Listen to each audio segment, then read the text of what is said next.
श्री राम जय श्री राम श्री राम जय जय राम श्री राम जय श्री राम। 26 फरवरी। साधना का वास्तविक रूप क्या है? परम पूज्य महाराज श्री का जो लेख सिद्धांत और जीवन इस पुस्तक में छपा है, आज तीसरा पृष्ठ कर रहे हैं। 2 पृष्ठों में महाराज श्री ने हम लोगों को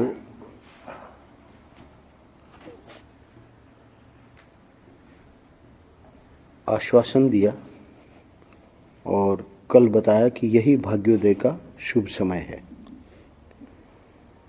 आज ये बताएंगे कि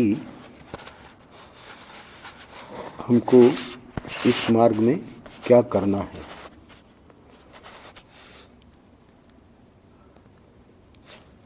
साधना का वास्तविक रूप क्या है? तो इसका उत्तर है, साधना का सच्चा रूप है कृत्रिम को छोड़कर अकृत्रिम की ओर, अथवा दूसरे शब्दों में अनात्मा को छोड़कर आत्मा की ओर अध्यात्म यात्रा एवं अंत में उसी में यानी अकृत्रिम कहो या आत्मा कहो, उसी में परिनिष्ठित हो जाना। तो अध्यात्म यात्रा का एक और कुर्सी दे। अध्यात्म यात्रा का जो शुरुआत हुई, सभी लोग हम लोग कर ही रहे हैं साधन भजन। तो अब जब ये समझ में आ गया कि संसार जो है वो सच्चा नहीं है और हमारी आत्मा कहें अथवा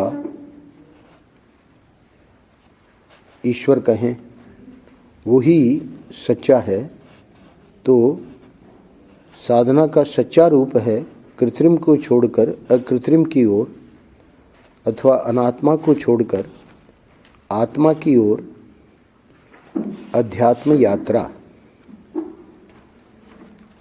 ठीक है, अध्यात्म यात्रा चल रही है। तो अध्यात्म यात्रा का जब पर्यवसान होगा हमारे अपने स्वरूप में, तो उसी में परिनिष्ठित हो जाना, यानी फिर उससे स्खलन नहीं होना, उससे च्युत न होना। इसी को दूसरे शब्दों में अगले वाक्य में महर्षि कह रहे हैं, अर्थात बहिर्विषयों की ओर दौड़ने वाले वृत्ति प्रवाह को संकुचित करके उसे, जो नीचे नहीं बैठ सकते हैं ऊपर कुर्सी पे बैठ जाए, आप ऊपर बैठे कुर्सी पे।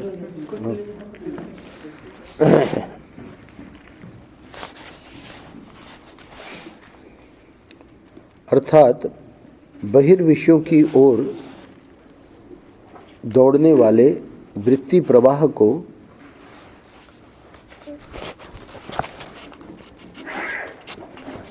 सामने आ जाओ, क्यों पीछे बैठने से हम नहीं देख पाएंगे आपको, आप हमारे सामने रहो। सामने काफी जगह है।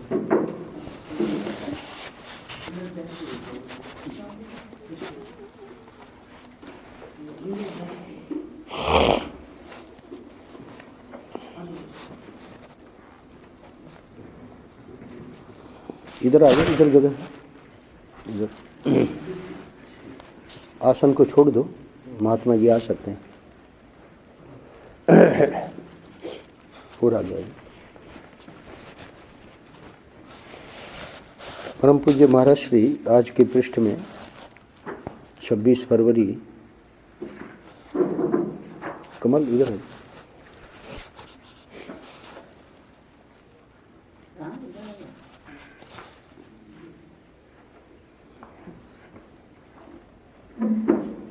आप बैठ जाओ आसन पे। आज के पृष्ठ में महाराज श्री साधना का वास्तविक रूप इसके बारे में प्रकाश डाल रहे हैं। साधना का सच्चा रूप है कृत्रिम को छोड़कर अकृत्रिम की ओर अथवा अनात्मा को छोड़कर आत्मा की ओर अध्यात्म यात्रा एवं अंत में उसी में परिनिष्ठित हो जाना। सरल शब्दों में बहिर्विषयों की ओर दौड़ने वाले वृत्ति प्रवाह को संकुचित करके, बहिर्विषय क्या है? शब्द, स्पर्श, रूप, रस, गंध, 5 ज्ञानेंद्रियां हैं और इन पांचों ज्ञानेंद्रियों के 5 विषय हैं। तो इन बाह्य विषयों में ये जो मन है वो मन वृत्तियों द्वारा उसका प्रवाह निरंतर चलता रहता है, यानी इंद्रियां अपने अपने विषयों में दौड़ती रहती हैं। तो बहिर्विषयों की ओर दौड़ने वाले वृत्ति प्रवाह को संकुचित करके, जैसे बांध बांधते हैं नदी पे, तो फिर बांध बांधने के बाद पानी को जिधर ले जाना है उधर नहर से ले जाते हैं। तो अब जब वो जो वृत्ति प्रवाह चल रहा है उस वृत्ति प्रवाह को हमने संकुचित कर दिया, यानी उधर की ओर नहीं जाने दिया, तो उसको फिर कहीं न कहीं तो ले जाना ही पड़ेगा। तो वो जो वृत्ति प्रवाह यानी वो जो हमारी शक्ति है उसे प्रत्येक चेतन की ओर प्रवाहित करना ही वास्तविक साधना है। तो प्रत्येक चेतन का अर्थ होता है भक्ति में परमात्मा और वेदांत में अपना स्वरूप यानी आत्मा। तो परम पूज्य महाराज श्री ने साधना का वास्तविक रूप क्या है इसका उत्तर यहाँ सूत्र रूप से दे दिया। सूत्र क्या है कि पूरा का पूरा बाहर की ओर ही हमारा ध्यान है और वो जो है परमात्मा वो हृदय में बैठा है। कल्पना करो कि माँ की गोद में बालक बैठा है, तो है तो माँ की गोद में ही, पर उसका मुंह जो है वो बाहर की ओर है, संसार की ओर है। तो ये जो संसार की ओर मुंह है वही अकृत्रिम है। उसी को प्रथम वाक्य में कहा अनात्मा है। तो अनात्मा और अकृत्रिम से मोड़कर आत्मा और कृत्रिम को छोड़कर, तो अनात्मा और कृत्रिम को वहाँ से मोड़कर और अकृत्रिम अर्थात आत्मा की ओर हमको मुड़ना है। तो अब वो बच्चा माँ की ओर घूम जाए, है ना, तो ये काम बन गया। हैं तो हम लोग ईश्वर की गोद में ही, पर हमारी पीठ ईश्वर की ओर है और मुंह जो है वो संसार की ओर है। तो इससे क्या हो रहा है कि साधना नहीं बन पा रही। साधना का वास्तविक रूप क्या होगा? जब उधर से वैराग्य और इधर की ओर प्रेम। तो वो कैसे, उसको अगले वाक्य में समझा रहे हैं। होता यह है कि हम प्रिय अप्रिय मात्रा स्पर्शों की कटुता एवं दुख योनिता पर विश्वास रखने की चेष्टा करते रहने पर भी उनसे बार बार प्रभावित होते रहते हैं। यहाँ रुक जाइएगा, पहले इस वाक्य को समझ ले महर्षि क्या कहना चाह रहे हैं। होता यह है यानी जो साधना भजन करने वाले हैं उनके साथ क्या बीतती है उसको समझा रहे हैं। प्रिय अप्रिय मात्रा स्पर्शों की कटुता, ये सब टेक्निकल वर्ड्स हैं, पारिभाषिक शब्द हैं। मात्रा स्पर्श कहते हैं विषय और इंद्रियों का संयोग। तो ये जो शब्द स्पर्श रूप रस गंध संसार में है, विषयों की ओर, ऊपर जो कहा कि बहिर्विषयों की ओर दौड़ने वाली वृत्ति प्रवाह, तो ये हमको ये अनुभव तो देती हैं कि इसका जो परिणाम है वो कटु है। कटु है यानी उसमें कोई असली सुख नहीं है। जो भी बुद्धिमान व्यक्ति है वो समझ जाएगा कि ये तो क्षणिक है, क्षणिक होने के कारण हमको इसके पराधीन रहना पड़ता है, बार बार उसके लिए हमको प्रयास करना पड़ता है। तो चलो ये तो अप्रिय मात्रा स्पर्शों की बात हुई, प्रिय का तो कोई विरोध नहीं है ना। बोले प्रिय का भी विरोध है। प्रिय का क्यों विरोध है? वेद में आया है प्रियम त्वाम रोष्यति, प्रिय जो है वो तुमको बांधेगा, वही पराधीन करेगा। अथवा रोष्यति का अर्थ दो अर्थ है संस्कृत में। प्रिय तुमको रुलाएगा, प्रिय का वियोग होगा, रोना पड़ेगा। तो ये कटुता और दुख योनिता दुख योनिता मतलब इन चीज़ों में, उसके गर्भ में, योनि कहते हैं गर्भ को, तो बाहर से तो लग रहा है कि ये सुख देने वाली है, पर उसके गर्भ में जो हमारे अनुभव है संसार के, गर्भ में उसके दुख है। तो दुख भले इस समय हमको अनुभव में नहीं आ रहा है, पर आगे पीछे वो जरूर अनुभव में आवेगा। तो अब जब शास्त्र और संतों से भी सुन रहे हैं कि ये कृत्रिम है ना, अनात्मा है, तो इसका स्वरूप ही यही है, दुखालयम अशाश्वतम। भगवान ने बहुत बड़ा बोर्ड लटका दिया गीता में अपने उपदेश को देकर संसार के ऊपर कि ये दुखालय है। तो दुखालय में तो दुख ही मिलेगा। तो इसलिए भले दिखता है कि ये सुख है, पर अंत में उसके गर्भ से दुख निकलता है। तो उस पर विश्वास रखने की चेष्टा करते रहने पर भी, अब जब शास्त्रों से संतों से ये बात सुनते हैं और इसका अनुभव भी होता है, तो चेष्टा करते हैं कि भाई हम जैसे संत कह रहे हैं वैसे हम अध्यात्म यात्रा को आगे बढ़ावें। पर उसके बावजूद भी बार बार प्रभावित होते रहते हैं। क्यों होते रहते हैं? जन्म जन्म की संचित वासनाओं से हमें अनेकों बार पददलित होना पड़ता है। कुछ प्रयास किया अध्यात्म में और कुछ निराशा हुई कि भाई इतना सुबह जल्दी उठो, है ना, मंगला आरती, उसके बाद बैठो, बैठ के सुनो, उस समय तो नींद का समय है। तो ये जो हमारी जन्म जन्म की संचित वासना है कि भाई ये आराम का समय है ना, मूर्ख लोग जो हैं वो ये सब करते हैं। कौन कहेंगे? जो चारवाक लोग। चारवाक यानी जो भौतिक विषयों में ही सुख मानते हैं, जिनको अभी अध्यात्म के सुख का अनुभव नहीं है, उसका उन्होंने अभी रस नहीं लिया, वो बताएंगे। तो इसलिए होता क्या है कि अनेकों बार पददलित होना पड़ता है। यानी ग्राफ मानो फिर से, कल या परसों मैंने बताया कि आधा घंटा करते थे भजन, उसको हमने पूछा 1 साल बाद कि भाई अब क्या स्थिति है? बोले महाराज अब तो नहीं हो पाता, अब तो सब छूट गया। तो ये क्या हो गया? पददलित हो गया, यानी ग्राफ नेगेटिव में चला गया। होना क्या चाहिए था कि स्वामी जी को जब आधा घंटा बताया, तो अगले साल जब उनको सचमुच में 1 घंटा करेंगे और उनको बताएंगे तो उनको खुशी होगी।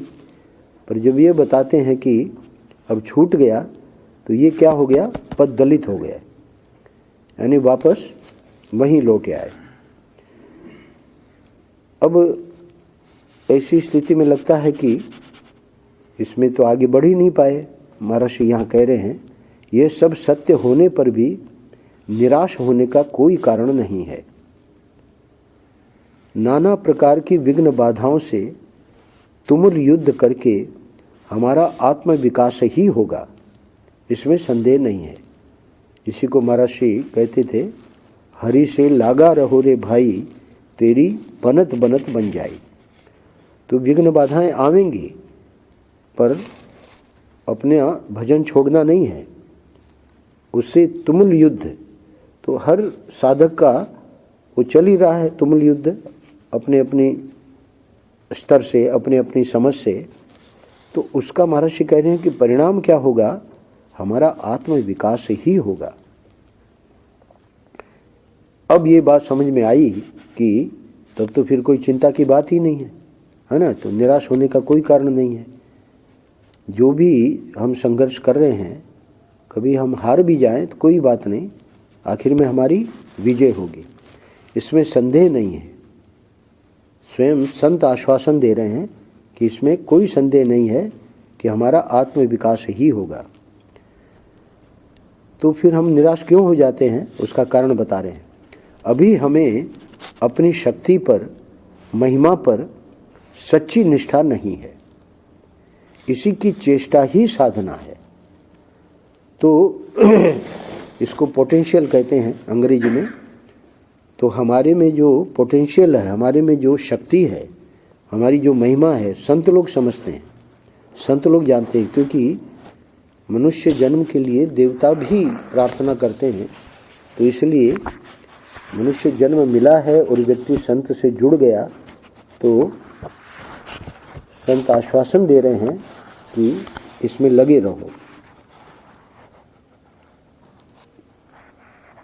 कुछ पंक्तियाँ मूल की, जो पूरा सब नहीं ले पाया मैं, उसमें आपकी पुस्तक में नहीं है, सुनिएगा। किसी समय, किसी देश और किसी वस्तु में यह शक्ति नहीं कि हमें अपने में अंतर्भूत कर सके। शास्त्र के और संतों के जो आश्वासन है वो अद्भुत है। जो इस मार्ग पे चल पड़ा, कोई भी ऐसा समय, कोई भी ऐसा देश और कोई भी ऐसी वस्तु, उसमें यह शक्ति नहीं कि हमें अपने में अंतर्भूत कर सके। यानी वो जो पद दलित लगता है कि हम पद दलित हो गए, अगर हम अपनी कमर कस के इस मार्ग में आगे बढ़ें तो ये सब शक्तियाँ पराजित हो जाएंगी। इसके विपरीत इन्हें मतलब जो भी परिस्थितियाँ हैं, इन्हें हमारे अंदर आना ही पड़ेगा। ऐसे कैसे भाई? परिस्थितियाँ जो है तो कलयुग है, कलयुग में तो बहुत कठिन है। बोले नहीं, कठिन नहीं है, बल्कि कलयुग में साधन भजन करने वालों को विशेष ठाकुर जी का एक आश्वासन है। अन्य युगों में बहुत लंबी साधना करनी पड़ती है। कलयुग में जो जेन्युइनली इस मार्ग पे चल रहे हैं, वो बहुत जल्दी उनकी साधना सिद्ध हो जाती है। कलयुग में एक और भी कारण है, साधन भजन करने वाले को ये जो संसार के लोग हैं, शुरू में तो रोकेंगे, पर बाद में देखेंगे कि हमारे काम का नहीं है ना, तो चलो छोड़ो उसको। जब वो हमारी मान ही नहीं रहा है, अब वो साधन भजन करने वाला निकल गया भजन करने के लिए। तो अब भजन करने के लिए निकल गया, तो ऐसा तो है नहीं कि भाई भजन करते ही उसको सिद्धियां आ गई, और वो चूँकि जेन्युइनली भजन कर रहा है, सिद्धियां आवेंगी भी, तो उसे स्वीकार नहीं करेगा। तो ऐसा जो भजन करने वाला है जेन्युइन व्यक्ति, उससे संसार के लोगों का काम नहीं बनता। उनको तो चाहिए ऐसा व्यक्ति जो बड़ा उसका आश्रम हो, हम वहाँ जाएं तो हमको अटैच बाथरूम, एयर कंडीशन कमरा दे सके, है ना, बड़ी बड़ी जिसकी गाड़ियाँ हो, हमको, है ना, जिस प्रकार के हम सुख सुविधा चाहें वो सब वहाँ उपलब्ध हो। तो ऐसे जो लोग हैं, उन्हीं की ओर कलयुग के लोग आकर्षित होंगे। कलयुग के लोग जो साधन भजन करने वाला है ना, जो अकिंचन है, उसको वो लोग समझेंगे ये तो दरिद्र है ना, इसमें तो कुछ सिद्धि है ही नहीं। तो उसका, चूँकि उसको कोई डिस्टर्ब नहीं करेगा, इसलिए उसका भजन जल्दी सिद्ध हो जाएगा। ये कलयुग की विशेष कृपा है भजन करने वाले पर। महात्मा लोग इसको बताते हैं। इसी वाक्य को महर्षि आगे कह रहे हैं, श्रुतियों के, भगवान के, सद्गुरुओं के वचन पर विश्वास करके यह दावे के साथ कहा जा सकता है कि इन्हें मतलब ये जो परिस्थितियां हैं जिससे हम लोग पद्दलित हो रहे हैं, निराश हो रहे हैं, इन्हें हमने ही जीवित किया है, कर रहे हैं। और जब चाहेंगे, यानी जब हमने कमर कस ली, तो इन्हें समेटकर इनके अत्यंता भाव के निरपेक्ष साक्षी रूप में प्रतिष्ठित हो जाएंगे। तो वो जो महर्षि ने शुरू में कहा था कि अध्यात्म यात्रा एवं अंत में उसी में परिनिष्ठित हो जाना या प्रतिष्ठित हो जाना, वो इस समय और सरल है। ऐसा नहीं समझना चाहिए कि भाई कलयुग में कठिन है। तो अब एक प्रश्न यहाँ उठा रहे हैं महर्षि कि अगर इतनी महिमा हमारी है, इतनी शक्ति हमारे में है, यदि ऐसा है तो अभी से क्यों नहीं हो जाते? यानी फिर प्रतीक्षा क्यों करते हैं कि भाई अगले साल करेंगे या बाद में करेंगे? तो इसका वही कारण है जो एक पंक्ति में लिया है मैंने यहाँ। वो क्या है? इसीलिए कि अभी हमें अपनी शक्ति पर, महिमा पर सच्ची निष्ठा नहीं है, और इसी की चेष्टा ही साधना है। तो ये साधना क्या है? ये परसों, कल और आज इन 3 पृष्ठों में ये जो महर्षि का क्रांतिकारी लेख है, इसमें हमने देखा कि कितना बड़ा आश्वासन दिया जा रहा है। अब अगले पैराग्राफ में महर्षि बता रहे हैं कि ये जो साधना है, ठीक है, आप साधना साधना साधना बार बार कह रहे हैं, पर उसका हमको स्वरूप तो बताइए। तब महर्षि कह रहे हैं कि स्वरूप में एक तो ऐसा स्वरूप है जो कि परंपरागत स्वरूप है, और एक जो है व्यक्ति मनमानी करता है। तो मनमानी जो करता है, अपने मन से पढ़ लिया, अपने मन से करने लगा, गुरु को पूछा ही नहीं, तो उसका कोई ज़्यादा महत्व नहीं है। महत्व किसका है? प्राचीन समय में इस साधना का श्रेणी विभाग था। श्रेणी विभाग का मतलब क्रम। तो क्रम विभाग में जैसे 26-27 जनवरी में इस आनंद रस रत्नाकर में आप देखेंगे, शुरू में धर्म निष्ठा, फिर भक्ति निष्ठा, फिर योग निष्ठा, फिर वेदांत निष्ठा। तो ये जो क्रम है, यहाँ परम पूज्य महाराज श्री बता रहे हैं कि पहले अंतः कोश के साथ तादात्म्य स्थापित करा के बही कोश पर से अहम भाव हटवाया जाता था। यहाँ रुक जाइएगा, ये अंतः कोश और बही कोश स्वामी जी हमको समझ में नहीं आया, तो महाराज के शब्दों में सुनिए। इस स्थूल शरीर से जो अपवित्र और घृणित वस्तुओं का पुलिंदा है, अहम भाव हटाने के लिए मंत्र योग की साधना थी। तो स्थूल शरीर, इसी को कहते हैं अपवित्र और घृणित वस्तुओं का पुलिंदा। अध्यात्म में इसकी बड़ी निंदा है। तो प्राचीन समय में क्या करते थे कि अंतः कोश के साथ तादात्म्य स्थापित करा के बही कोश पर से अहम भाव हटवाया जाता था। तो इसमें आगे 4 योग का नाम लेंगे। तो सबसे पहले मंत्र योग है। तो मंत्र योग क्या करता है? उसके द्वारा, मंत्र योग के द्वारा, यानी गुरु ने जो हमको मंत्र दिया है, उसके द्वारा हम अपने को मंत्रमय चिंतन करके एक ज्योति रूप, आपकी पुस्तक में नहीं है, उसके द्वारा, यानी मंत्र योग की साधना के द्वारा हम अपने को मंत्रमय चिंतन करके एक ज्योति रूप प्राण शक्ति के विग्रह के साथ तादात्म्यपन्न होते थे। जब साधक अपने मंत्र करता है तो उसको कहा जाता है कि इस प्रकार शुद्ध होकर बैठो और इस प्रकार भावना करो। तो उस भावना में अब अंतःकोश की ओर जा रहा है। वो क्या है? ज्योति रूप प्राण शक्ति के विग्रह के साथ तादात्म्यपन्न होते थे और इस मांस पिंड से स्वतः ही अहम भावना छूट जाती थी। ये सबसे पहली कक्षा है मंत्र योग। अच्छा, उसके बाद कहते हैं और इस प्रकार क्रम क्रम से अंतरतम वस्तु का बोध कराया जाता था।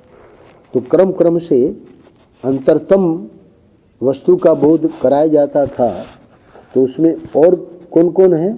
तो आगे 3 मंत्र योग के बाद 3 और हैं, हठ योग, लय योग और राजयोग। तो हठ योग क्या करता है? हठ योग के द्वारा, आपकी पुस्तक में नहीं है, हठ योग के द्वारा इस प्राण शरीर पर आधिपत्य स्थापित करके ज्ञान शक्ति की ओर अग्रसर होते थे। तो वही कोष जो हैं अब अंदर जो है एक से एक चिन्मय है। तो हठ योग ने क्या किया कि प्राण शरीर पर आधिपत्य, इस समय प्राण शरीर पर आधिपत्य नहीं है। हठ योग में प्राणायाम करके, है ना, प्रत्याहार करके, आसन को सिद्ध करके और ज्ञान शक्ति की ओर अग्रसर होते थे। तो सबसे पहला अन्नमय कोश, उसके बाद प्राणमय कोश, अब प्राणमय कोश के बाद है यानी और उसके अंदर मनोमय और विज्ञानमय। तो वो जो विज्ञानमय है वो ज्ञान शक्ति है। तो उसकी ओर अग्रसर होना ये कब हुआ? जब पहले मंत्र योग की साधना करके मांसपिंड जिसमें हमारा तादात्म्य है उससे हटके और अंदर की ओर तादात्म्य कर रहे हैं। और धीरे धीरे लय योग के अभ्यास से मनोमय कोश पर भी विजय पा लेते थे। सबसे कठिन है मनोमय कोश पर विजय पाना। तो उसको क्या करते हैं? वेदांत में लय की प्रक्रिया बताते हैं। लय का मतलब जैसे उत्पत्ति होती है, सुषुप्ति से उठते हैं तो उठने में अहम भाव जागृत होता है और अहम भाव जागृत होकर और फिर इस शरीर के 5 कोशों से तादाद में होकर व्यक्ति अपने अपने संस्कारों के अनुसार गतिविधि करने लगता है। वहाँ लय योग में सिखाते हैं कि ये जो अन्नमय कोश है उसका लय प्राणमय कोश में, प्राणमय कोश का लय मनोमय कोश में, मनोमय कोश का लय विज्ञानमय कोश में, विज्ञानमय कोश का लय आनंदमय कोश में, और आनंदमय कोश जो है वो माया से सब दिख रहे हैं, इसलिए ये सब सच्चे नहीं है, वो अंत में जाके पता लगेंगे। तो वहाँ तक पहुँचना है। तो राजयोग क्या करता है? अभ्यास की परिपक्वता से राजयोग प्रतिष्ठित होता था। ये इतना जब अभ्यास किया मंत्र योग का, हठ योग का, लय योग का, तो अब राजयोग यानी हमारा जो असली स्वरूप है वो क्या है? हम कर्तृत्व प्रधान विज्ञान या अहम से छूटकर कर्तृत्व शून्य अनंत आनंदमय की भावना में समाधिस्थ हो जाते थे। तो बहुत ही संक्षेप में महर्षि बता रहे हैं कि साधना का क्रम क्या है। तो समाधि शब्द हमने सुन रखा है, पर उसका क्रम ये है कि पहले मंत्र योग, फिर हठ योग, फिर लय योग और अंत में जाके राजयोग यानी ज्ञान योग। तो ज्ञान योग में ये ज्ञान दिया जाएगा कि हमारा जो स्वरूप है वह उसमें कर्तृत्व है ही नहीं। अहंकार जो है वो इस संघात के साथ है। ठाकुर जी में अहम नाम की कोई चीज़ नहीं है। तो वहाँ जब समाधिस्थ हो गए तो इसी स्थिति में निरपेक्ष स्वयं प्रकाश फल ज्ञान का आविर्भाव होता था, जिससे पूर्वोक्त भावनाओं का भावनात्व नष्ट होकर, पूर्वोक्त भावनाएं क्या थी? कृत्रिम। तो कृत्रिम अब नष्ट हो गया और अकृत्रिम हमारे स्वरूप में हम आ गए। तो ये बहुत ही संक्षेप में महर्षि ने यहाँ क्रम बता दिया। और अब इससे विशेष बात क्या हुई क्रम से करने में? इस भावना में जो असली भावना यानी हमारा स्वरूप, इसमें न वासना क्षय मनोनाश के लिए पृथक प्रयत्न ही करना पड़ता था और न तत्व पदार्थ की विवेचना ही शिथिल पड़ती थी। तो ये वेदांत में जो इतना कठिन दिखाया गया है वो अगर क्रम से व्यक्ति, महर्षि की पूरी साधना क्रम से थी। उन्होंने ईश्वर साक्षात्कार पर्यंत साधना करके फिर जब उनको ये प्रेरणा हुई कि अब अद्वैत में लगना चाहिए, तब फिर वो उपनिषद में, और महर्षि कहते थे कि ईश्वर दर्शन के बाद उपनिषद स्वयं हमको अपना अर्थ देने लगे, हमको किसी गुरु के पास नहीं जाना पड़ा, भगवान कृष्ण ही गुरु हैं। तो ये एक बात। और दूसरी बात, श्रवण मात्र से अपने को कृतार्थ मानने की आत्मवंचना के लिए तनिक भी अवसर नहीं था।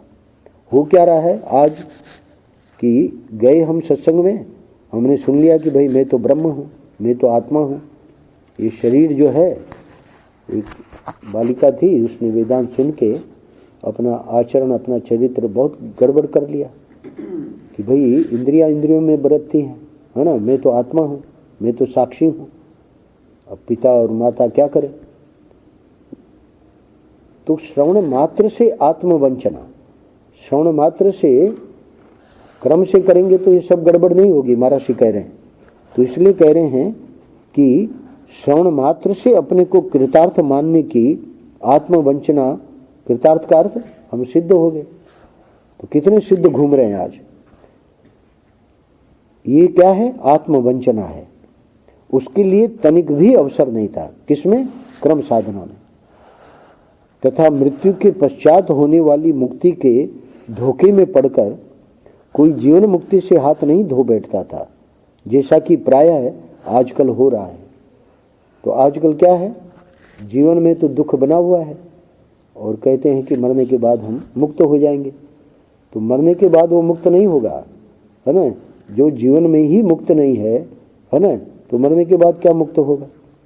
तो इसलिए मृत्यु के पश्चात होने वाली मुक्ति के धोखे में पड़कर, तो स्वयं भी धोखे में है और लोगों को भी धोखे में डाल रहे हैं।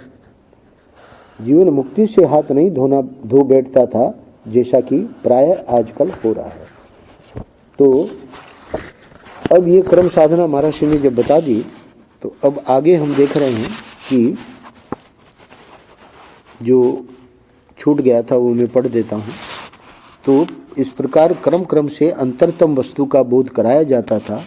इस प्रणाली से अपने चारों योगों का, मंत्र योग, हठ योग, लय योग और राजयोग का समन्वय भी इस ज्ञान साधना के साथ पूर्णतः हो जाता था। इस साधना में बाह्य पदार्थों से संबंध विच्छेद कराते हुए वासना क्षय की ओर ले चलने के लिए वैराग्य देव स्वयं उपस्थित रहते थे। ये जो क्रम साधना है, इसकी विशेषता अगले 3 पैराग्राफ में बता रहे हैं। आपने भागवत में सुना है कि भक्ति के 2 पुत्र हैं, ज्ञान और वैराग्य। तो भक्ति भी, वैराग्य भी और ज्ञान भी, आप देखेंगे महर्षि के शब्दों में, तीनों के तीनों सबसे पहले वैराग्य देव। इस साधना में बाह्य पदार्थों से संबंध विच्छेद कराते हुए वासना क्षय की ओर ले चलने के लिए वैराग्य देव स्वयं उपस्थित रहते थे। यहाँ तो भक्ति महारानी के पास ये दोनों के दोनों बेचारे वृंदावन में बेहोश पड़े थे, पर ये जो साधना जो महर्षि ने बताई है, इसमें वैराग्य देव एकदम जागृत। अच्छा, भक्ति की बात सुन लीजिए। तत्पदार्थ के, तत् यानी ईश्वर, परमात्मा, हमारे गिरधर गोपाल ठाकुर, तत्पदार्थ के साक्षात्कार की ओर अग्रसर करके मन को भगवद रूपता देती हुई भक्ति देवी साधक को साक्षात मनोनाश के उत्तम प्रासाद भवन पर स्थापित कर देती थी। तो वेदांत में ये मनोनाश और वासनाक्षय, ये दोनों बहुत कठिन माने जाते हैं। क्यों कठिन माने जाते हैं? क्योंकि क्रम से जो साधना नहीं करता उसके लिए कठिन होंगे ही। तो यहाँ कह रहे हैं कि क्रम साधना में क्या होता था कि जो वासनाक्षय है, वैराग्य उपस्थित था, वासनाक्षय हो गई, वासनाएं बनी हुई है इसीलिए वैराग्य नहीं है। तो क्रम से किया तो वासनाक्षय भी हो गई। और मनोनाश, तो मनोनाश यानी मन ही हमको इधर उधर भटका रहा है। तो मन का नाश का अर्थ है कि अब वो मन जो है, जैसे ठाकुर जी उसको चलाना चाहे वैसे चले। अब तक वो अपनी मनमानी करता था, तो उसी को कहते हैं नश अदर्शने। अदर्शने यानी अब मन का अपना जो स्वतंत्र उसकी सत्ता थी वो समाप्त हो गई। अब वो ठाकुर के पराधीन है, उसी को कहेंगे मनोनाश। तो भक्ति क्या करेगी? तत्पदार्थ के साक्षात्कार की ओर अग्रसर करके मन को भगवद रूपता देती हुई, पहले मन क्या था? संसार रूप था। अब क्या हो गया? भक्ति में मन भगवद रूप हो गया। तो मन भगवद रूप हो गया तो मनोनाश हो गया। तो भक्ति देवी साधक को साक्षात मनोनाश के उत्तम प्रासाद यानी भवन पर स्थापित कर देती थी। यानी बिना प्रयास के ये सब हो रहे हैं, अगर क्रम से हमने किया तो। अब बचे ज्ञानदेव। तो लगता है ज्ञान यानी बहुत कठिन है। ज्ञान कठिन नहीं है। क्यों कठिन नहीं है? क्योंकि क्रम से साधना की है। अभी अभी मैंने कहा उपनिषद अपने अर्थ देते थे, जिसके लिए गुरुओं के पास जाना पड़ता है ना। हमारे ओमेक्स वाले शर्मा जी जानते हैं, अभी जो स्वयं प्रकाश गिरी जी का हम कर रहे हैं केनोपनिषद, कितना कठिन है। पर वो जो महापुरुष हैं जिन्होंने ये क्रम से साधना की है, देखिए सुनिए। रिद्धि सिद्धि तथा विविध प्रकार की मुक्तियों एवं बंधों के अत्यंता भाव के साक्षी। रिद्धि सिद्धि में वो साधक नहीं फंसा है ना। विविध प्रकार की मुक्तियाँ भक्ति में है ना, सालोक्य मुक्ति, सारूप्य मुक्ति, सायुज्य मुक्ति है ना, श्राष्टि मुक्ति, कई मुक्तियाँ भक्ति में वर्णन है। बोले कि अब ज्ञानदेव क्या करेंगे? ज्ञानदेव बताएंगे कि अब उसकी भी कोई आवश्यकता नहीं है। इसीलिए गोपियों को कुरुक्षेत्र में भगवान ने ज्ञान दिया कि ये सब जो चीज़ हैं, जब हम अपने को एक अंतःकरण का अभिमानी मानते हैं, तब तक ये कई प्रकार की मुक्तियों का वर्णन है। बाद में आगे चल के जब ठाकुर जी ज्ञान देते हैं भक्त को है ना इस क्रम में, तो वहाँ क्या होता है कि ये सब मुक्तियाँ और बंध, ये सब अत्यंता भाव, यानी ये हैं ही नहीं। इनका वर्णन क्यों किया जा रहा है? क्योंकि अभी उतना वैराग्य नहीं है। आगे चल के जब वैराग्य भी आ गया, भक्ति भी आ गई, तो अब बचे ज्ञानदेव। तो ज्ञानदेव क्या दिखाएंगे कि तुम तो साक्षी हो। अब ये असली साक्षी है। वो बालिका जो अपना चरित्रहीन और बहुत गड़बड़ कर रही थी, वो साक्षी नहीं है, वो तो वासना वासित है ना। तो वासना क्षय हो गया, मनोनाश हो गया। अब क्या हुआ? अब वो जो साक्षी जो असली है, केवल निरपेक्ष ज्ञानदेव जैसे कि वे वस्तुतः हैं, अपने आप में ही मग्न रहते थे। तो इस प्रकार ये जो सिद्धांत और जीवन ये लेख महर्षि ने लिखा, उसका पर्यवसान किसमें हुआ? अपने कृतकृत्यता में। कौन सी? आत्मवंचना नहीं, असली कृतकृत्यता। जैसे महर्षि उड़िया बाबा है ना, धर्म सम्राट करपात्री जी महाराज। तो अंत में महर्षि अब इसको पूरा कर रहे हैं कि जब तक हम सिद्धांत पर आरूढ़ न हो जाएं, ध्यान से सुनिएगा, सिद्धांत यानी अकृत्रिम, सिद्धांत यानी आत्मा, सिद्धांत यानी ठाकुर गिरधर गोपाल या जिनके जो इष्ट हैं है ना। ओंकारेश्वर महादेव की अभी हम स्तुति करेंगे। शिव किन्हीं के इष्ट हैं, राम किन्हीं के इष्ट हैं, जो भी इष्ट हैं, देवी, सद्गुरु, तो वो है सिद्धांत रूप। सिद्धांत रूप यानी सिद्धांत के जीते जागते जो हमको आदर्श रूप में है ना, वो आदर्श जो है उस पर हमको आरूढ़ न हो जाए, तब तक निरंतर कठोर साधना के द्वारा इस पर आरूढ़ होने का प्रयत्न करते रहना चाहिए। यानी जब तक हम उनसे एक न हो जाएं। भक्त भक्ति भगवंत गुरु चतुर नाम वपु एक, तो उस ऐक्य तक हमको ये करते रहना है। किसी प्रकार भी अपनी कृतकृत्यता के धोखे में नहीं पड़ना चाहिए। बहुत बीच बीच में ये आवेगा कि भाई अब तो हम कृतकृत्य हो गए।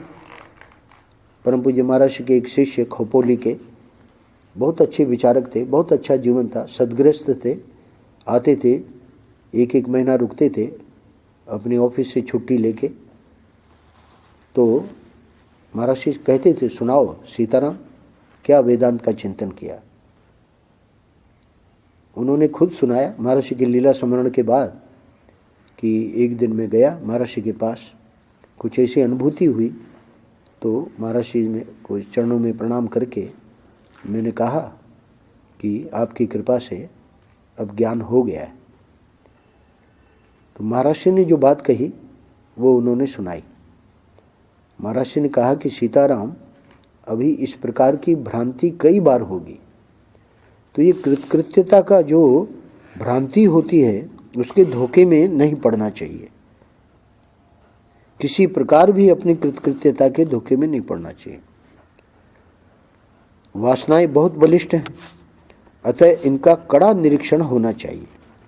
वासनाओं का सबसे भयंकर रूप है, पिछले वर्ष जब हम कर रहे थे तो हमारे सूरत वाले शर्मा जी का इस पंक्ति पे ध्यान गया। अब बहुत अद्भुत पंक्ति है ये महर्षि की। इस लेख में वासनाओं का सबसे भयंकर रूप है किसी को सिद्ध के आसन पर बैठा देना। ठीक है, चेला लोग जो है उन्होंने कह दिया हमारे गुरुजी सिद्ध हैं, हम बैठ गए सिद्ध के आसन पे। अगला वाक्य है, इस दलदल में फंसकर शायद ही कोई धीर वीर निकल सकता है। तो एक बार जब बैठा दिया चेलों ने, है ना, है कि हमारे गुरुजी सिद्ध हैं, तो उसके बाद उस दलदल से कोई निकल ले, ये तो कोई सामान्य बात नहीं है।